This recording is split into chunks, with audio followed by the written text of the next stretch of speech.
నమస్తే, welcome to life line. ఇవాళ మనం నడుము నొప్పి, సయాటిక, పాదాల నొప్పి గురించి మాట్లాడుకోబోతున్నాం. వీటికి మరి హోమియో రంగంలో ఎలాంటి చికిత్సా విధానాలు ఉన్నాయో మనకు వివరించడానికి హోమియో కేర్ ఇంటర్నేషనల్ నుంచి డాక్టర్ అర్చన గారు మనతో పాటు స్టూడియోలో ఉన్నారు. సో మీకు ఎలాంటి డౌట్స్ ఉన్నా స్క్రీన్ మీద కనిపిస్తున్న నెంబర్కి కాల్ చేసి డాక్టర్ గారిని డైరెక్ట్గా అడిగి మీ డౌట్స్ క్లారిఫై చేసుకోవచ్చు. డాక్టర్ గారు నమస్తే అండి. నమస్తే. ముందు సయాటిక ఏంటో చెప్తారా? సయాటిక్ అనేది ఈ మధ్యకాలంలో చాలామందికి తెలిసిన వర్డ్ అనే చెప్పాలి. అంటే మోస్ట్ ఆఫ్ ద కేసెస్లో ఇప్పుడు ఏంటంటే ఒకప్పుడు మనకి ఏజ్డ్ అంటే ఒక 60-70sలో కనిపించే ఇష్యూ కాస్త ఇప్పుడు ఏంటంటే మనకు ఎర్లీగానే కనిపిస్తూ ఉంటుంది. అంటే 30s నుంచి కూడా late 30s or mid of the 30s నుంచి ఈ సమస్య బాగా మందిలో, especially when compare to the ఫీమేల్స్లో పోలిస్తే కనుక మెన్స్లో ఈ ప్రాబ్లం చాలా ఎక్కువ మందిలో, ఈవెన్ మా హోమియో కేర్ క్లినిక్స్కి కూడా మెన్స్ ఎక్కువగా వచ్చిన కేసెస్ సయాటిక్లో ఉన్నాయి. అసలు సయాటికా అనేది ఎప్పుడు మనము నిర్ధారిస్తాము అంటే యూజువల్గా మనకి ఎప్పుడైతే ఈ లోవర్ అంటే ఈ వెన్నెముకలో ఉండే L4, L5, S1 అనేది వర్టిబ్రేస్ కానీ డిస్క్లు కానీ ఎఫెక్ట్ అయినప్పుడు మనకి కిందనే అంటే ఆ కింద నుంచి పాస్ అయ్యేటటువంటి అతిపెద్ద నర్వ్ ఏదైతే సయాటికా ఉంటుందో అది కంప్రెషన్కి గురవుతుంది. ఎస్పెషల్లీ అంటే ఇప్పుడు L1, L2 ఎఫెక్ట్ అయితే సయాటికా రాదంటే మోస్ట్ ఆఫ్ ద కేసెస్లో రాదనే చెప్పాలి. ఈ lower disc L4, L5, S1 effect అయ్యేటప్పుడు మనకు ఆ నర్వ్ అనేది కంప్రెషన్కి గురయ్యి ఒక కైండ్ ఆఫ్ పించింగ్ అంటే మెలితిప్పినట్టుగా పెయిన్ అనేది ఫస్ట్ మనకి బ్యాక్ నుంచి లోవర్ ఆఫ్ ద బటక్స్ నుంచి లోవర్ ఆఫ్ ద థై అంటే థైకి వెనక భాగంలో వచ్చి కాసేపటి ఆగిపోతుంది. అది రాను సివియారిటీ అనేది పెరిగిపోయి మనకి మోకాల వెనుక చిప్ప అంటే పాప్లిటియల్ ఫోర్స్ దగ్గరకు వచ్చి ఆ పెయిన్ కాస్త అరిపాదం కిందకి కూడా పాకి పాదం నొప్పి అనేది బాగా విపరీతంగా రావటాన్ని మనం సయాటికా అంటూ ఉంటాం. అంటే ఈ సయాటికా పైన డైరెక్ట్గా చాలామంది ఏంటి మనకి హిప్ టు టో ఉంటుంది అని చెప్తూ ఉంటారు. But it is in initial స్టేజెస్లో తీసుకుంటే కనుక అదేంటంటే ఫస్ట్ మనకి లోవర్ బటక్స్ అంటే గ్లూటియల్ రీజియన్లో ఉంటుంది, తర్వాత లో ఆఫ్ ద థైలో ఉంటుంది అంటే బ్యాక్ సైడ్ ఆఫ్ ద థైలో మనం గమనిస్తూ ఉంటాం.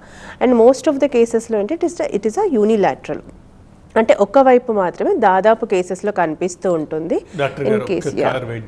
మాట్లాడి రాజు ఫోన్ చేశారు. రాజు గారు మాట్లాడండి డాక్టర్ గారితో. రాజు గారు టీవీ నుంచి దూరంగా వచ్చేయండి, టీవీ మ్యూట్ చేసేయండి, వెంటనే అడగండి మీ క్వశ్చన్ ఏంటో, లేదంటే కట్ అయిపోతుంది. చెప్పండి మేడం. నాకు ఈ కాలు ఇది తొడలో భాగంలో తిమ్మిరి లెక్క వస్తుంది, దానికి ప్రాబ్లం ఏంటి వస్తుంది సార్? అంటే తొడలో తిమ్మిరి వస్తుందంటే ప్రతి సమస్యని మనకి ఈ డిస్క్ సమస్య అనే చెప్పలేం. ఒక థింగ్ వచ్చేసరికి డయాబెటీస్ ఏమైనా లాంగ్ రన్లో ఈ మధుమేహ వ్యాధి ఏమైనా లాంగ్ రన్లో ఉన్నా, ఒకవేళ ఉన్నా కూడా అది కంట్రోల్లో లేకపోయినా, కంట్రోల్లో ఉన్న హై డోసెస్ టాబ్లెట్స్తో కంట్రోల్ ఉన్నా కూడా మనకి one of the diabetic complication which is diabetic neuropathy అంటాం. అంటే నరాల బలహీనతలో కూడా మనకి తొడ భాగం దగ్గర కానీ కాళ్ళ దగ్గర కానీ చేతుల్లో కానీ తిమ్మిర్లు వస్తూ ఉంటాయి. సెకండ్ థింగ్ వచ్చేసరికి విటమిన్ B12 డెఫిషియన్సీలో కూడా మనకి దాదాపుగా ఈ తిమ్మిర్లు లాగా గమనించడం అనేది చూస్తాం.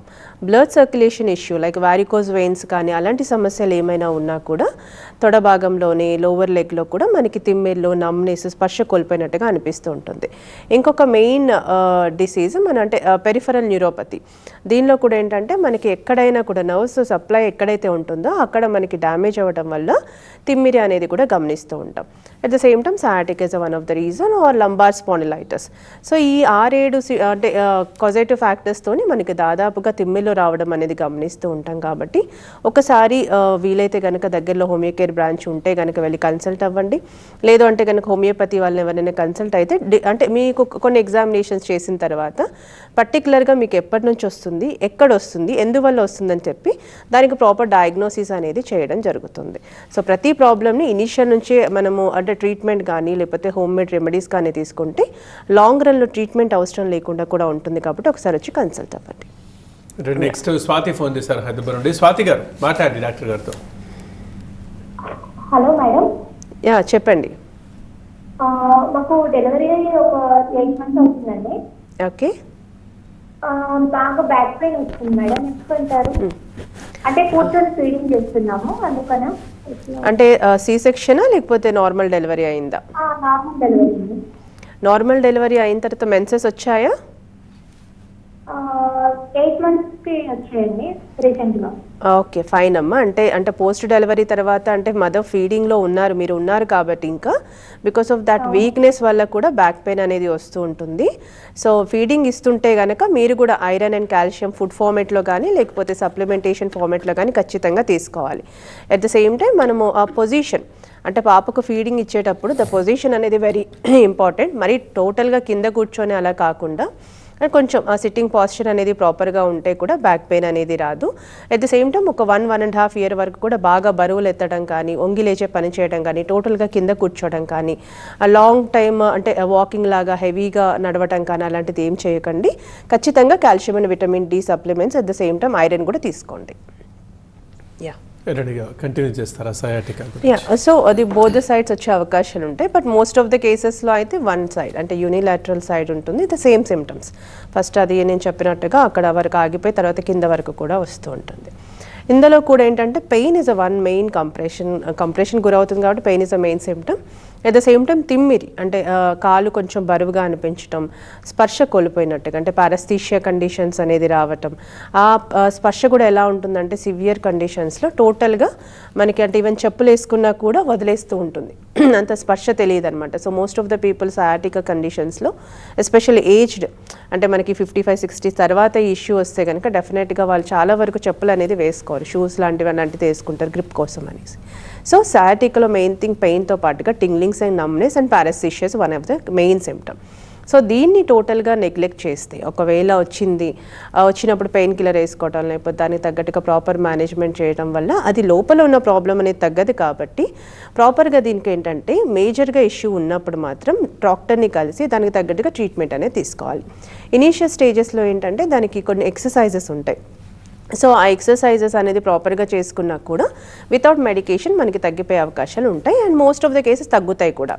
బట్ ఎప్పుడైతే అంటే వాళ్ళకి ఎందుకు సయాటికా వచ్చింది అంటే ఏదైనా ఇంజురీ వల్ల వచ్చిందా, ఏజ్ రిలేటెడ్ డిజనరేషన్ వల్ల వచ్చిందా, ఏదైనా యాక్సిడెంట్ అయిన తర్వాత వచ్చిందా, లేకపోతే జెనెటిక్గా ఏమైనా వస్తుందా, లేకపోతే ఒబిసిటీ అంటే స్థూలకాయం ఉండటం ఎక్కువగా బిఎంఐ ఉండటం వల్ల వచ్చిందా, లేకపోతే ఏదైనా పెథలాజికల్గా ఎనీ ఆటోఇమ్యూన్ డిజార్డర్స్ వల్ల వచ్చిందా, ఎక్కువ రోజులుగా మెడికేషన్ ఈ పెయిన్ కిల్లర్స్ స్టెరాయిడ్స్ వాడడం వల్ల వచ్చిందా, దేనివల్ల అంటే స్మోకింగ్ ఆల్కహాల్ కన్సంప్షన్ ఎక్కువగా ఉన్నా, ల్యాక్ ఆఫ్ ఫిజికల్ యాక్టివిటీ ఉన్నా కూడా, ఓవర్ ఎగ్జర్షన్ వల్ల కానీ, బరువులు ఎత్తే పని చేస్తున్న వాళ్ళలో కూడా మనకి ఇలాంటి ఇష్యూస్ వస్తాయి. కాబట్టి వాళ్ళ యొక్క కాజేటివ్ ఫ్యాక్టర్ని బట్టి ప్రాపర్గా ఖచ్చితంగా మెడికేషన్ వాడాలా లేకపోతే అంటే ఇంట్లో చేసుకునే ఎక్సర్సైజ్ తగ్గుతుందా అనేది ప్రాపర్ కన్సల్టెంట్ని కలిసి తెలుసుకోవడమే మంచిది. నెగ్లెక్ట్ చేస్తే మాత్రం ప్యారలైజ్డ్ అయ్యే ఛాన్స్ ఉంటుంది. ఓకే, కాల్ ఉన్నారు వెంకటేష్ ఫోన్ చేశారు. వెంకటేష్ గారు మాట్లాడండి డాక్టర్ గారితో. నమస్కారం మేడం. నమస్తే అండి, చెప్పండి. ఈ నడుల్లోకి బాగా విపరీతంగా వస్తుంది, ఏం చేయాలి అర్థమవుతలేదు మేడం. ఒకసారి 2 సార్లు డాక్టర్తో కూడా చూపించిన మందులు రాసించే ఏం తక్కువ అవుతలేదు. ఓకే, ఎన్ని రోజుల నుంచి ఉందండి? ఇప్పుడు నెలకి ఎక్కువ 2 నెలలు అవుతుంది మేడం.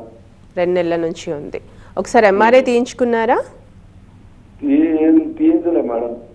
తీయించండి. అంటే ఇప్పుడు మామూలుగా 2 months నుంచి ఉంది, కంటిన్యూస్గా పెయిన్ ఉంది కాబట్టి అసలు లోపల ఏమవుతుందో అని తెలుసుకోవడానికి ఒకసారి ఎంఆర్ఐ ఆఫ్ లంబార్ స్పైన్ అంటే నడుము దగ్గర కాబట్టి ఎల్ స్పైన్ తీస్తే సరిపోతుంది, హోల్ స్పైన్ తీయాల్సిన అవసరం లేదు. సో ఆ ఎంఆర్ఐ స్కాన్ తీసుకొని ఎగ్జాక్ట్లీ అంటే మోస్ట్లీ మీరు చెప్తున్న కంప్లైంట్స్ ప్రకారం అయితే మేబీ లైక్ డిస్క్ బల్జింగ్ కానీ నర్వ్ కంప్రెషన్ కానీ ఉండే అవకాశాలే మోస్ట్ ఆఫ్ ద కేసెస్లో ఉంటాయి మీరు చెప్పిన సిమ్టమ్స్కి అయితే. కాబట్టి ఒకసారి ఎంఆర్ఐ తీసుకొని బ్రాంచ్కి వచ్చి కన్సల్ట్ అయితే దాని ప్రకారంగా ట్రీట్మెంట్ అనేది జరగడం జరుగుతుంది. లేదు కొన్ని రకాలైన ఎక్సర్సైజెస్ కూడా చెప్తాము, దాంతో కూడా కొన్నిసార్లు ట్రీట్మెంట్ అవసరం లేకుండానే క్లియర్ అవుతుంది. ఎందుకంటే 2 months నుంచే ఉంది కాబట్టి. మరీ నెగ్లెక్ట్ చేసి ఇంతకుముందు నేను చెప్పినట్టుగా టోటల్గా ప్యారలైజ్డ్ అయ్యే అవకాశాలు ఉంటాయి.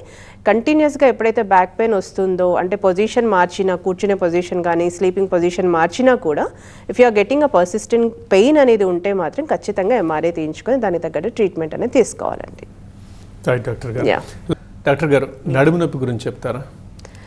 నడుము నొప్పి అనేది అంటే అక్యూట్గా ఉండొచ్చు, క్రానిక్గా ఉండే ఛాన్సెస్ ఉంటుంది. కొన్నిసార్లు అప్పటికప్పుడు జస్ట్ ఒక 1-2 days వస్తూ ఉంటుంది, కొన్నిసార్లు 7 days, కొన్నిసార్లు 1 month, కొన్నిసార్లు కంటిన్యూస్గా ఉంటుంది. సో అసలు ఎందువల్ల బ్యాక్ పెయిన్ వస్తుంది అనేది చూసుకోవాలి. అంటే ఇప్పుడు ఏంటంటే ఇప్పుడు మన 2nd or 3rd కాలర్ మాట్లాడినట్టు పోస్ట్ డెలివరీ అమ్మాయిలో తీసుకుంటే కనుక డెఫినెట్గా ఎస్పెషల్లీ ఈ సి సెక్షన్ అయిన వాళ్ళలో ఆ స్పైనల్ ఎనస్థీషియా ఎఫెక్ట్ వల్ల కావచ్చు, సడన్ వెయిట్ గెయిన్ వల్ల కావచ్చు, వీక్నెస్ వల్ల కావచ్చు మనకి బ్యాక్ పెయిన్ అనేది వస్తూ ఉంటుంది. Which is not like a long term, అంటే ఎప్పటికీ ఉండే అవకాశాలు మనకి ఆ బరువు అనేది మళ్ళీ కంట్రోల్కి వచ్చిన తర్వాత తగ్గిపోతూ ఉంటుంది. సెకండ్ థింగ్, ఈ ఆడవాళ్ళలో వచ్చే హార్మోనల్ ఇంబ్యాలెన్సెస్, అంటే ఇప్పుడు మెన్సెస్కి ముందు కానీ మెన్సెస్ టైంలో డిస్మనోరియా కండిషన్ లాంటి వాటిలో కూడా మనకి బ్యాక్ పెయిన్ వస్తూ ఉంటుంది. అట్ ద సేమ్ టైం మెనోపాజ్కి నియర్గా ఉన్నప్పుడు కూడా హార్మోనల్ ఇంబ్యాలెన్సెస్ వల్ల వస్తూ ఉంటుంది. అండ్ లుకోరియా, అంటే ఈ వైట్ డిశ్చార్జ్ ఎక్కువగా ఉన్నప్పుడు కూడా బ్యాక్ పెయిన్ అనేది రావడం, తర్వాత అంత నార్మల్గానే అనిపించినట్టుగా ఉంటుంది. So this are all the ఏంటంటే మెయిన్గా అక్యూట్గా తీసుకొని బ్యాక్ పెయిన్స్. డాక్టర్ ఒక కాల్ ఉన్నారు, సుధాకర్ నిజామాబాద్ నుంచి ఫోన్ చేశారు. సుధాకర్ మాట్లాడండి. సుధాకర్ గారు. సార్ నమస్కారం అండి. నమస్తే, మాట్లాడండి madam. Madam good evening madam. Good evening అండి, చెప్పండి. మేడం ఏం లేదు, యాక్చువల్లీ హోమియోపతిక్ అనేది ఇంతవరకు ఎప్పుడు ట్రీట్మెంట్ ఏం చేయించలేదు. యాక్చువల్లీ మా వైఫ్ కి మంత్లీ ప్రాబ్లమ్ కి ఏమైతుందంటే డెలివరీ టైంలో ఆపరేషన్ అయింది. సో వెనక మన సూది ఇస్తారు కదా, మత్తు ఇంజక్షన్ ఇస్తారు కదా, సో మంత్లీ చాలా పెయిన్ వస్తుంది మేడం, అది 3 days వరకు. ఓకే. సో పెయిన్ కిల్లర్ వేసుకుంటేనే కొంచెం నార్మల్ గా ఉంటది, కానీ ఎప్పుడు పెయిన్ కిల్లర్ అంటే కష్టం కదా. అవును. అయితే హోమియోపతికి ఏదైనా ట్రీట్మెంట్ ఉంటుందా మేడం ఇట్లా దీనికి? యా, డెఫినెట్గా అండి, అదే చెప్తున్నాను కదా. అంటే బిఫోర్ మెన్సెస్ కొంతమందిలో ఉంటుంది, ఆన్ మెన్సెస్ కొంతమందిలో ఉంటుంది. ఇలానే అంటే 1-2 చైల్డ్స్కి బర్త్ ఇచ్చిన తర్వాత కొంతమందిలో సడన్గా స్టార్ట్ అవుతూ ఉంటుంది, కొంతమందిలో ఫ్రమ్ ద మెనార్కి, అంటే ఫ్రమ్ ద ఫస్ట్ మెన్సెస్ నుంచి కూడా వాళ్ళకి ఎవ్రీ సైకిల్లో ఆ 2 days or 1 day which is an unbearable pain లాగా కడుపులో పొత్తి కడుపులో ఇలా నొప్పి వస్తూ ఉంటుంది. అయితే మెన్సెస్ ఫస్ట్ నుంచి ఉంది అంటే వాళ్ళకి పెద్దగా ఇష్యూ ఉండే అవకాశాలు తక్కువ. బట్ ఇలా పోస్ట్ డెలివరీ తర్వాత అలా ఉంది అంటే మనం ఒకసారి స్కానింగ్ అనేది తీయించుకోవాలి. అంటే తనకి ఎందువల్ల తనకి ఆ పెయిన్ అనేది వస్తుంది, డిస్మనోరియా అనేది వస్తుంది అనేది చూసుకోవాలి. అంటే ఏదైనా పీసీఓడి వాటర్ బబుల్స్ ఏమైనా ఉన్నాయా, లేకపోతే ఏమైనా ఫైబ్రాయిడ్ ఉందా, లేకపోతే ఏమైనా సిస్ట్ ఏమైనా ఉందా అనేది కూడా మనం రూల్ అవుట్ చేసుకోవాల్సి ఉంటుంది. ఫైబ్రాయిడ్స్ ఉన్నాయి అన్నారు, బట్ డెలివరీ టైంలో మళ్ళీ వెళ్ళిపోయినాయని చెప్పారు మేడం వాళ్ళు. బట్ కుడ్ బి ఛాన్సెస్ అండి, అంటే మళ్ళీ రీఅకరెన్స్ అయ్యే అవకాశాలు కూడా ఉంటాయి. సో ఒక్కసారి అబ్డామెన్ స్కాన్ అనేది తీయించుకుంటే ఫైబ్రాయిడ్ ఎక్కడ ఉంది, సైజ్ ఎంత ఉంది, మల్టిపుల్ సైజా లేకపోతే మల్టిపుల్ నెంబర్స్లో ఉందా ఏంటనేది చూసి, నార్మల్గా ఈవెన్ సిస్ట్లు ఫామ్ అయినా కూడా మనకి కాంప్లెక్స్ సిస్ట్ కానీ ఎండోమెట్రియల్ సిస్ట్ కానీ చాక్లెట్ సిస్ట్ ఉన్నా కూడా మనకి ఆ menses 1 or 2 days or 3 days pain అనేది ఉంటూ ఉంటుంది. So better to go with once scan చేసిన తర్వాత మీరు హోమియోపతికి వాడాలనుకుంటున్నారు కాబట్టి వాడండి. ఎందుకంటే pain killer every menses cycle ఇవ్వటం వల్ల డెఫినెట్గా it's not good for the health. You also know right. So అంటే కిడ్నీలు ఎఫెక్ట్ అవ్వటము, లివర్ ఎఫెక్ట్ అవ్వటం ఇవన్నీ ఉంటాయి. సో ఆ 1-2 days అలానే పెయిన్ కిల్లర్ వేయకపోయినా తను అంటే రెగ్యులర్గా చేసే యాక్టివిటీస్ కూడా తను చేయలేకపోతారు. కాబట్టి కంటిన్యూస్గా మనకి పెయిన్ కిల్లర్ మీద డిపెండ్ అవ్వడం మంచిది కాదు. సో మీకు హోమియోలో ఏంటంటే పెయిన్ కిల్లర్స్ కానీ స్టెరాయిడ్స్ కానీ అలాంటిది ఏమి ఉండదు. తనకి ఎందువల్ల ఆ పెయిన్ వస్తుందనే దాన్ని బేస్ చేసుకొని ట్రీట్మెంట్ ఇవ్వడం జరుగుతుంది. So with in a span of ఒక 4 to 5 cycles రెగ్యులర్గా వాడుకుంటే కనుక మీకు ఆ పెయిన్ అనేది పూర్తిగా తగ్గే అవకాశాలు హోమియోపతిలో ఉన్నాయండి. ఒకసారి వచ్చి కన్సల్ట్ అవ్వండి. But before coming to hear just go with the scan once. Okay doctor, నడుము నొప్పిలో చాలా వరకు చూస్తుంటాం, వన్స్ స్టార్ట్ అయిందంటే ఎప్పటికీ ఉంటుందా అలా? అది డిపెండ్స్ ఆన్ ద కేస్ అండి. ఎప్పటికీ ఉంటుందా అనేది వాళ్ళ యొక్క ఏజ్ ఫ్యాక్టర్ని బట్టి ఉంటుంది. అట్ ద సేమ్ టైం వాళ్ళకి ఎందువల్ల బ్యాక్ పెయిన్ వస్తుంది అనే దాన్ని బేస్ చేసుకొని ఉంటుంది. కొంతమందికి ఏంటంటే ముందుగానే ప్రికాషన్స్ తీసుకోవడం, ముందుగానే అంటే ఇనిషియల్ స్టేజ్ నుంచే if they go for the treatment properly డెఫినెట్గా అది లాంగ్ టర్మ్లో ఉండే అవకాశాలు తక్కువ. కానీ ఆల్రెడీ మల్టిపుల్ లెవెల్లో ఇప్పుడు డిస్క్ సమస్యలే తీసుకుంటాం, డిస్క్లో చాలా వరకు డ్యామేజ్ అయి ఉన్నాయి అంటే మాత్రం కుడ్ బి ఛాన్సెస్ ఎప్పటికీ ఆ పెయిన్ అనేది 1 or another పాయింట్లో వస్తూ ఉంటుంది.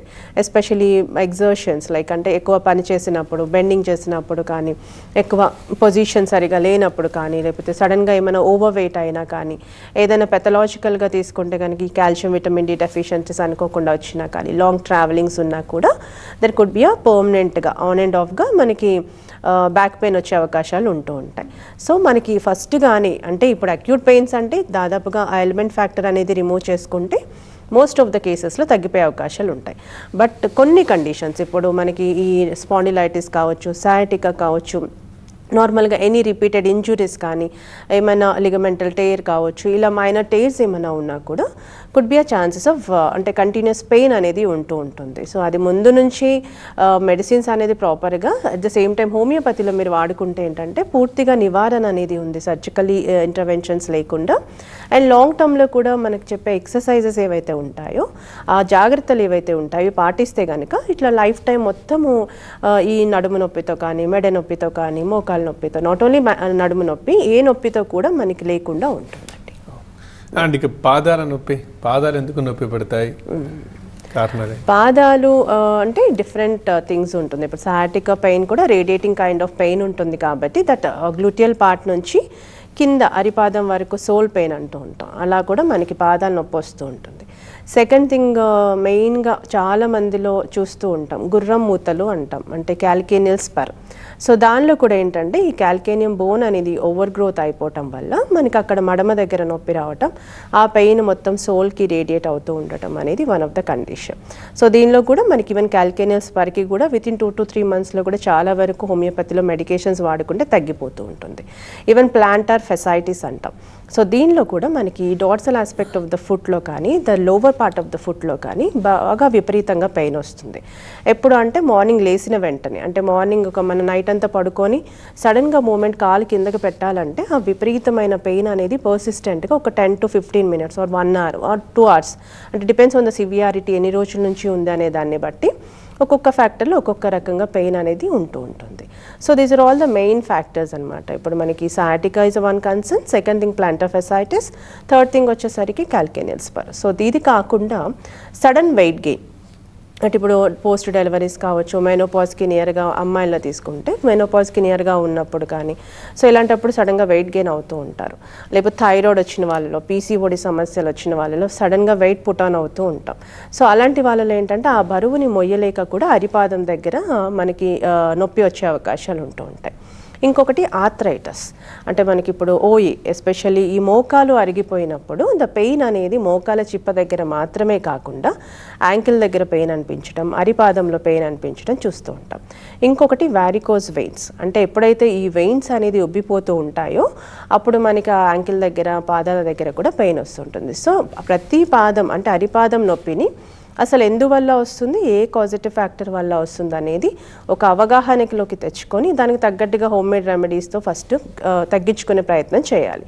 ఇన్ కేస్ వాళ్ళకి అర్థం కావట్లేదు అంటే మాత్రం నెగ్లెక్ట్ చేయకుండా ఇఫ్ నీడెడ్, అంటే అవసరం అనుకుంటే ఇన్వెస్టిగేషన్స్ అనేది చేసి ప్రాపర్గా, ఇప్పుడు హోమియోపతిలో కూడా చాలా వరకు ఇలాంటి నొప్పులకు అన్నిటికీ మెడిసిన్స్ ఉన్నాయి కాబట్టి డైరెక్ట్గా హోమియో అయితే మీకు పెయిన్ కిల్లర్స్ అలా ఏమీ ఉండవు కాబట్టి సైడ్ ఎఫెక్ట్ లేని మెడిసిన్స్ పూర్తిగా కూడా నివారించే అవకాశం మోస్ట్ ఆఫ్ ద కేసెస్లో ఉంటుందండి. హోమియోపతి అనగానే చాలా లేట్గా తగ్గుతుందని, టైం పడుతుందని అంటూ ఉంటారు, ఇది ఎంతవరకు నిజం చెప్తారా? అది ఒకప్పుడు, అంటే ఒక 3-4 decades back it's a true thing, అంటే చాలా టైం పట్టేది అని చెప్పేసి. అట్లా అంటే ఈవెన్ మేము వేసిన మెడిసిన్ తర్వాత వితిన్ హాఫ్ అన్ అవర్లో లేచి కూర్చున్న పేషెంట్స్ ఉంటూ ఉంటారు. ఈవెన్ జ్వరం 103, 104 టెంపరేచర్ ఉన్నప్పుడు కూడా మనం ఒక ఎకోనైటో, బెలడోనో ఇచ్చిన తర్వాత ఆ చెమటలు పట్టడం కానీ, ఇప్పుడు డోలో ఏదైతే చేస్తుందో అదే పని మన ఎకోనైట్, బెలడోనో కూడా చేసిన కేసెస్ చాలా ఉన్నాయి. సో లాంగ్ టర్మ్ ట్రీట్మెంట్ అనేది ఇప్పుడు ఏమవుతుందంటే, లాంగ్ టర్మ్ ట్రీట్మెంట్ అనే పేరు ఎందుకు వచ్చిందంటే బేసిక్గా మోస్ట్ ఆఫ్ ద కేసు ఇప్పుడంటే కొంచెం ట్రెండ్ మారింది, కానీ ఒకప్పుడు ఏంటంటే అన్ని సిస్టమ్స్ అయిపోయిన తర్వాత ఇంకా లాస్ట్ ఆప్షన్ కింద హోమియోకి వచ్చేవాళ్ళు. సో అప్పటికే ఆ వ్యాధి రావాల్సినంత ప్రోగ్రెస్లో, కాంప్లికేటెడ్ స్టేజ్లో ఉంటుంది. సో అది మళ్ళీ రివర్స్ అవ్వడానికి, ఆ మెడిసిన్ ఎఫెక్ట్ అంతా పోవడానికి we need such a time, కాబట్టి లాంగ్ టర్మ్ అయ్యేది. ఇప్పుడు ఏంటి చాలామంది హోమియో అయినా స్లో కాదు, తొందరగానే తగ్గుతుంది, ఇనీషియల్గా వెళ్తే తొందరగా తగ్గుతుంది అని చెప్పేసి ఈ పెయిన్ కిల్లర్స్, స్టెరాయిడ్స్ అనే మెడిసిన్స్ వాడకుండా డైరెక్ట్గా హోమియోపతిని అప్రోచ్ అయిన కేసెస్లో వితిన్, ఇప్పుడు స్పాండిలైటిస్ కేసెస్ కూడా చాలా వరకు అంటే వితిన్ 3-4 monthsలో ఆ పెయిన్ రిలీఫ్ రావడం, సిమ్టమాటిక్ రిలీఫ్ రావడం, 6 months to 1 year కంటిన్యూస్గా వాడుకుంటే కూడా కంప్లీట్గా తగ్గి సర్జరీ అవసరం లేని కేసెస్ కూడా చాలా ఉన్నాయి. సో లాంగ్ టర్మ్ ట్రీట్మెంట్ అనేది హోమియోపతి సమ్మేత్ అది జస్ట్ ఒక అపోహ మాత్రమే. ఇప్పుడున్న మెడిసిన్ అడ్వాన్స్మెంట్కి చాలా వరకు మెడిసిన్, ఈవెన్ హోమియోపతిలో కూడా రీసెర్చెస్ గోయింగ్ ఆన్, ఇంకా బెటర్మెంట్కి ఇవ్వడానికి ప్రయత్నిస్తున్నారు అండ్ ఎర్లీగానే తగ్గుతుంది. కాకపోతే హోమియోలో ఏంటి అంటే మనకి డైరెక్ట్గా పెయిన్ కిల్లర్స్ అనేది ఏమీ ఉండదు. ఫర్ ఎగ్జాంపుల్ ఈరోజు నేను మాట్లాడుతున్న టాపిక్ గురించి తీసుకుంటే, కాబట్టి వేసిన వెంటనే పెయిన్ అయితే తగ్గదు, వాళ్ళ కాన్స్టిట్యూషన్ తగ్గట్టుగా ఇస్తాం కాబట్టి మేమిచ్చే మెడిసిన్ వాళ్ళ డోసేజ్ కానీ ఆ బాడీ అబ్జార్బ్ చేసుకునే దాన్ని బట్టి అట్లీస్ట్ టేక్స్ సమ్ టైం. డెఫినెట్గా వేరే అదర్ కన్వెన్షనల్ ఏంటి వేయంగానే ఒక 1 hourలో తగ్గిపోతుంది అండ్ అది పర్మనెంట్గా లేకపోయినా మళ్ళీ దాని పవర్ ఉన్నంత వరకు ఆ పెయిన్ రిలీఫ్ అనేది వస్తుంది. బట్ వేరేస్ ఇన్ హోమియో అట్లా కాదు. గ్రాఫ్ షుడ్ బి లైక్ ఏంటంటే స్టెప్ బై స్టెప్ పెరుగుతూ ఉంటుంది ఇంప్రూవ్మెంట్ అనేది. ఒకేసారి పెరగడం ఒకేసారి పడిపోవడం అనేది కాకుండా ప్రాపర్గా వేలో లోపల నుంచి హీల్ చేస్తూ ఉంటుంది కాబట్టి it takes some time definitely. మరి హోమియో కేర్ ఇంటర్నేషనల్ స్పెషాలిటీ ఏంటో చెప్తారా హోమియోలో?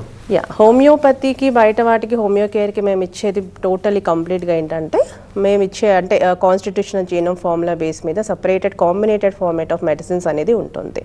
అలానే బయట హోమియోలో తగ్గదా, హోమియో కేర్కి వస్తేనే తగ్గుతుందా అంటే కొన్ని కేసెస్ ఉన్నాయి. అంటే అక్కడ లాంగ్ టర్మ్లో ట్రీట్మెంట్ తీసుకున్నది కాస్త హోమియో కేర్కి వస్తే కొంత షార్ట్ టర్మ్లో ట్రీట్మెంట్ అయిపోవటం, ఎఫెక్టివ్గా మెడిసిన్ అనేది పనిచేయటం, మళ్ళీ రిపిటెన్సీ ఛాన్సెస్ అనేది హోమియో కేర్ మెడిసిన్స్ వాడిన తర్వాత లేకపోవడం అనేది కూడా చూస్తూ ఉన్నాం. సో డిపెండ్స్ ఆన్ ద అంటే డాక్టర్ ఎక్స్పీరియన్స్ కావచ్చు, తర్వాత పేషెంట్ డాక్టర్కి ఎంతగా అర్థమవుతున్నారు అనేది. అంటే మంచి ఎక్స్పీరియన్స్ డాక్టర్స్ హోమియో కేర్లో ఉంటారు కాబట్టి డెఫినెట్గా అది కూడా హెల్ప్ అని చెప్పొచ్చు. అట్ ద సేమ్ టైం ఈ జీనోమ్ ఫార్ములా బేస్డ్ మీద ఏదైతే మెడిసిన్ ఇస్తున్నాం దానివల్ల పర్మనెంట్ క్యూర్స్ అనేది మోస్ట్ ఆఫ్ ద కేసెస్లో ఉన్నాయండి. థ్యాంక్ యూ డాక్టర్ గారు, మంచి ఇన్ఫర్మేషన్ ఇచ్చినందుకు థ్యాంక్ యూ. Thank you. ఇది వాళ్ళ లైఫ్ లైన్.